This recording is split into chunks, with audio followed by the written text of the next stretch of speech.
बोलिए श्यावर रामचंद्र की जय। उमापति महादेव की जय।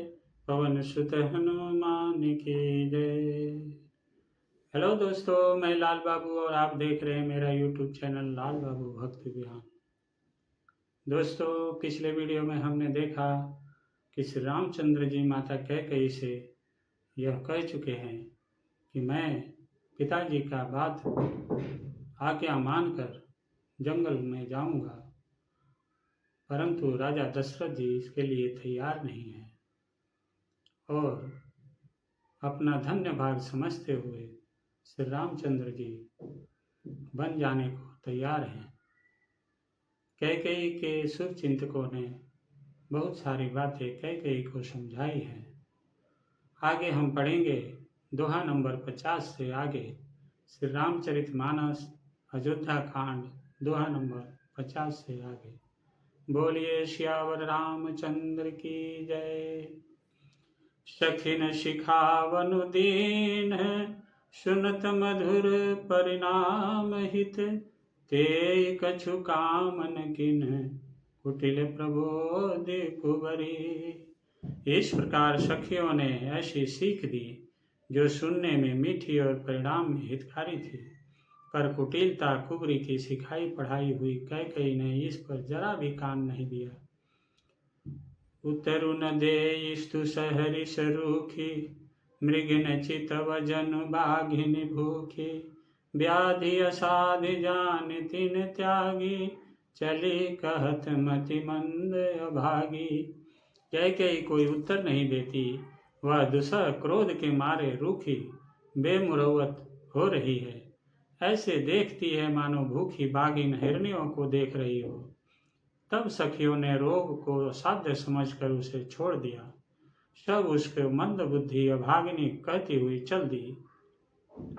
राजु करत यह दय बिगोई, किन्ने सी अस जस करई न कोई, यही विधि बिलपि पूर नर नारी, देहि कुचालहि कोटिक गारी। राज्य करते हुए इस कैकेयी को दैव ने नष्ट कर दिया। इसने जैसा कुछ किया वैसा कोई भी न करेगा।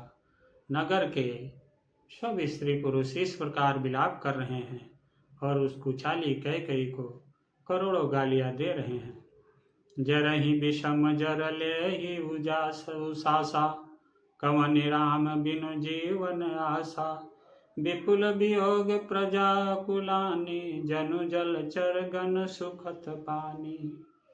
लोग विषम ज्वर भयानक दुख की आग से जल रहे हैं। लंबी सांसें लेते हुए वे कहते हैं कि श्री रामचंद्र जी के बिना जीने की कौन आशा है। महान वियोग की आशंका से प्रजा ऐसी व्याकुल हो गई है मानो पानी सूखने के समय जलचर जीवों का समुदाय व्याकुल हो।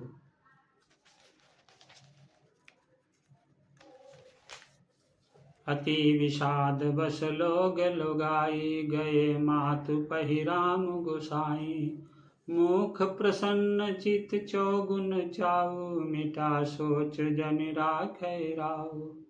सभी पुरुष और स्त्रियां अत्यंत विषाद के वश हो रहे हैं। स्वामी श्री रामचंद्र जी माता कौशल्या के पास गए।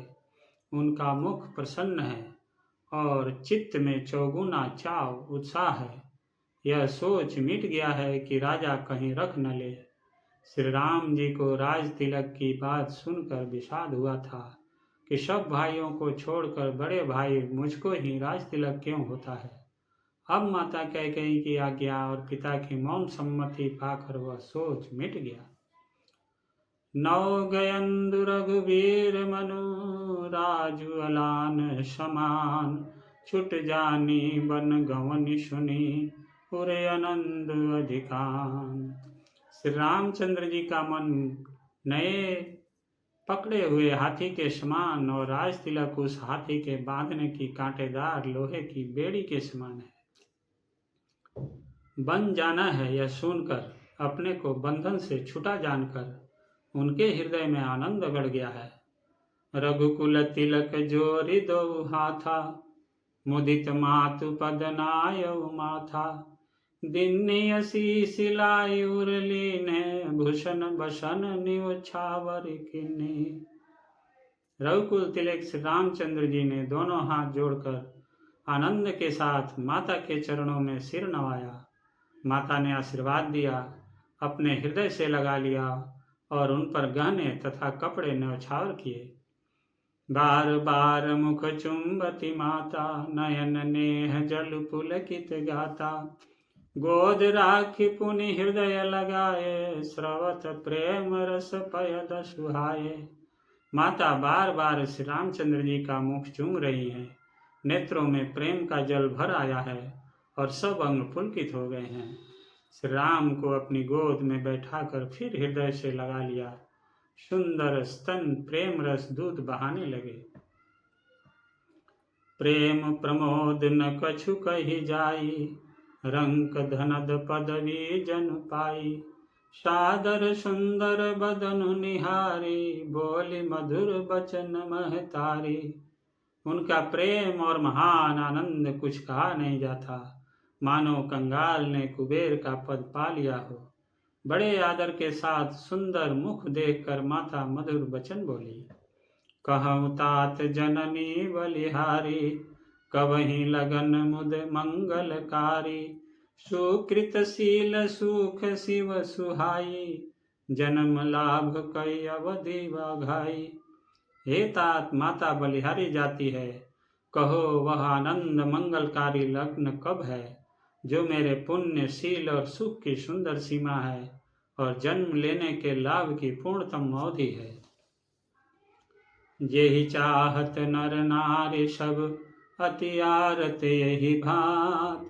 जिमि जा चातक चातकी त्रिषित, वृष्टि शरद ऋतु स्वाद। तथा जिस लग्न को सभी स्त्री पुरुष अत्यंत व्याकुलता से इस प्रकार चाहते हैं, जिस प्रकार प्यास से चातक और चातकी शरद ऋतु के स्वाति नक्षत्र की वर्षा को चाहते हैं। तात जाऊं बलि बेगी नहाऊं, जो मन भाव मधुर कछु खाऊं।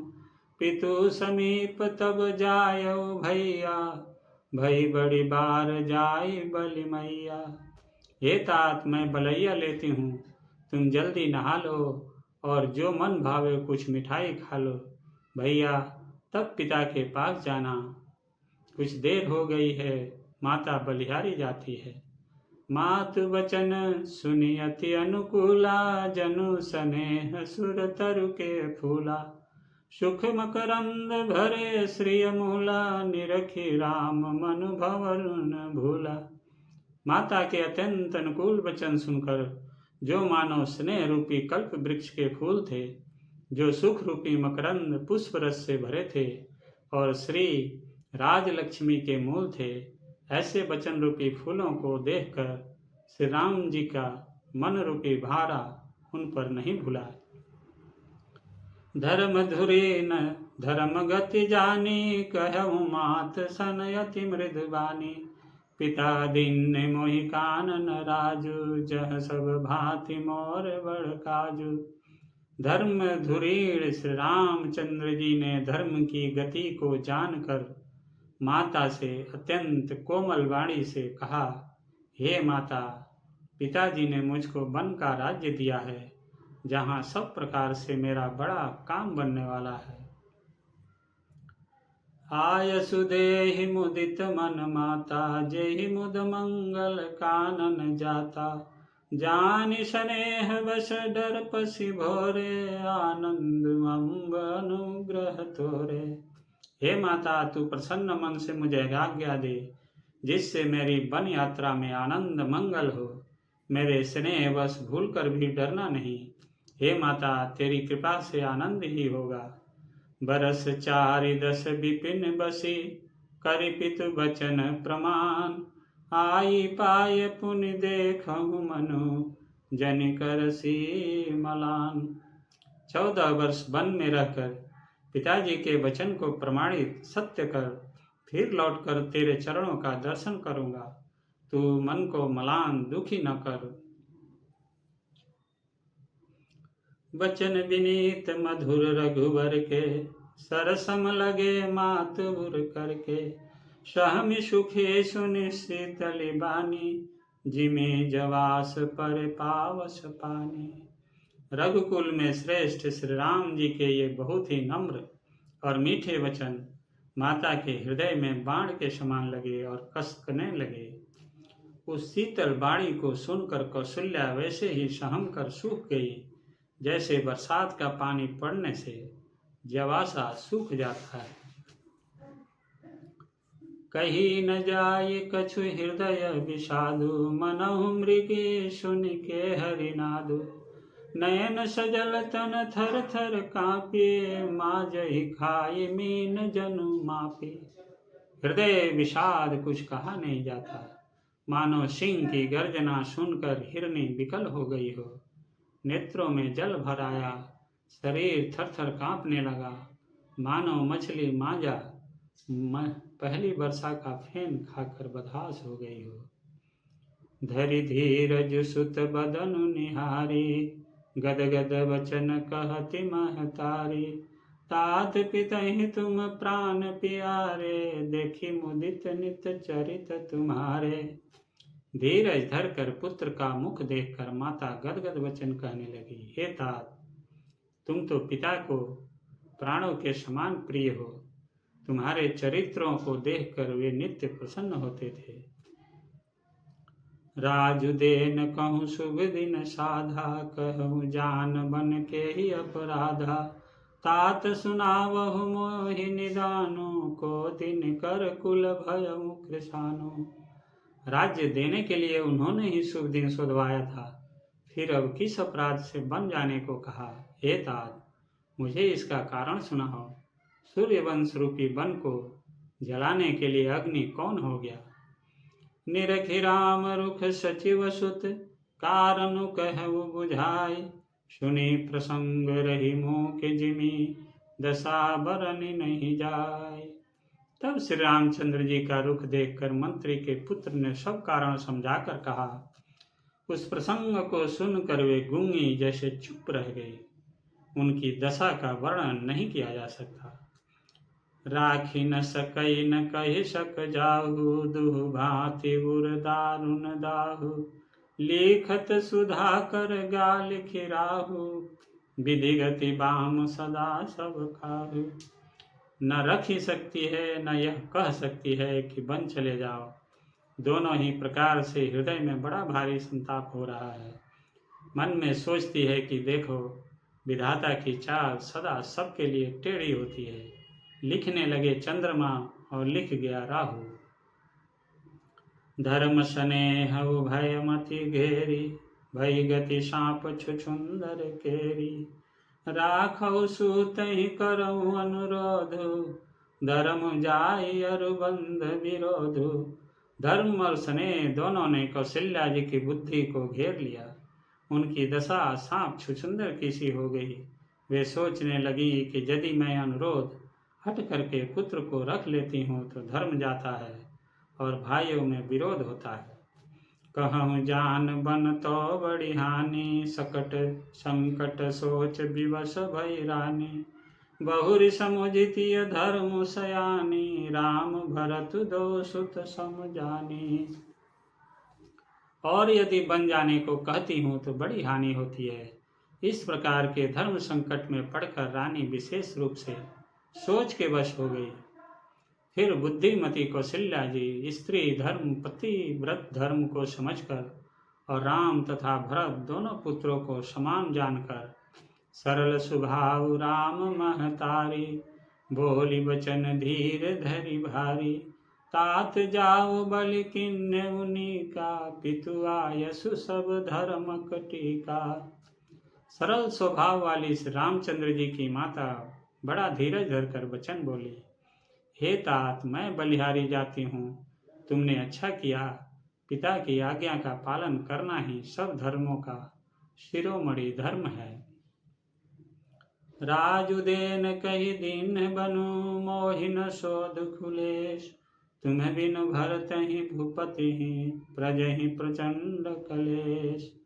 राज्य देने को कहकर वर्ण दे दिया, उसका मुझे लेश मात्र भी दुख नहीं है। दुख तो इस बात का है कि तुम्हारे बिना भरत को, महाराज को और प्रजा को बड़ा भारी कलेश होगा। जो केवल पितु आय सुताता, तो जन जासु जानी बड़ी माता। जो पितु मातु कहो बन जाना, तो कानन सत्य अवध समाना। हे तात, यदि केवल पिताजी की ही आज्ञा हो तो माता को पिता से बड़ी जानकर वन को मत जाओ, किंतु यदि पिता माता दोनों में बन जाने को कहा हो तो वन तुम्हारे लिए सैकड़ों अयोध्या के समान है। पितु बन देव मातु बन देवी, खग मृग चरण सरोरुह सेवी। अंतहु चित नृपहि बन बासु, भय बिलो के ही होई हरासु। वन के देवता तुम्हारे पिता होंगे और वन देवियां माता होंगी। वहाँ के पशु पक्षी तुम्हारे चरण कमलों के सेवक होंगे। राजा के लिए अंत में तो वनवास करना उचित ही है, केवल तुम्हारी सुकुमार अवस्था देखकर हृदय में दुख होता है। बड़ भागी बनु अवधय भागी, जो रघुवंश तिलक तुम त्यागी। जो सुत कहु संग मोहि लेहु, तुम्हें हृदय होई संदेहु। हे रघुवंश के तिलक, वन बड़ा भाग्यवान है और यह अवध अभागी है जिसे तुमने त्याग दिया। हे पुत्र, यदि मैं कहूँ कि मुझे भी साथ ले चलो तो तुम्हारे हृदय में संदेह होगा कि माता इसी बहाने मुझे रोकना चाहती है। पूत परम प्रिय तुम सब ही के, प्राण प्राण के जीवन जी के। ते तुम कहूँ मातु बन जाऊं, मैं सुनि बचन बैठी पछताऊं। हे पुत्र, तुम सभी के परम प्रिय हो, प्राणों के प्राण और हृदय के जीवन हो। वही या प्राणाधार तुम कहते हो कि माता मैं वन को जाऊं, और मैं तुम्हारे वचनों को सुनकर बैठी पछताती हूँ। यह विचार नहीं करऊं हट, झूठ स्नेह बढ़ाई। मानी मातु कर नाथ बलि, सुरति बिसरि जन जाई। बोलिए श्यावर रामचंद्र की जय, उमापति महादेव की जय, पवन सुत हनुमान की जय। दोस्तों, आज की कथा यहीं पे समाप्त होती है। आगे की कथा अगले वीडियो में पढ़ेंगे। तब तक के लिए आप सभी स्वस्थ रहिए, खुश रहिए और आनंदित रहिए। दोस्तों, आपसे नम्र निवेदन है कि इस चैनल को सब्सक्राइब कर लीजिए, वीडियो को लाइक कीजिए और दोस्तों के साथ शेयर जरूर कीजिएगा। आप सभी का बहुत बहुत धन्यवाद। जय जय श्री राम। धर्म की जय हो, धर्म की जय हो, अधर्म का नाश हो। जय श्री राम।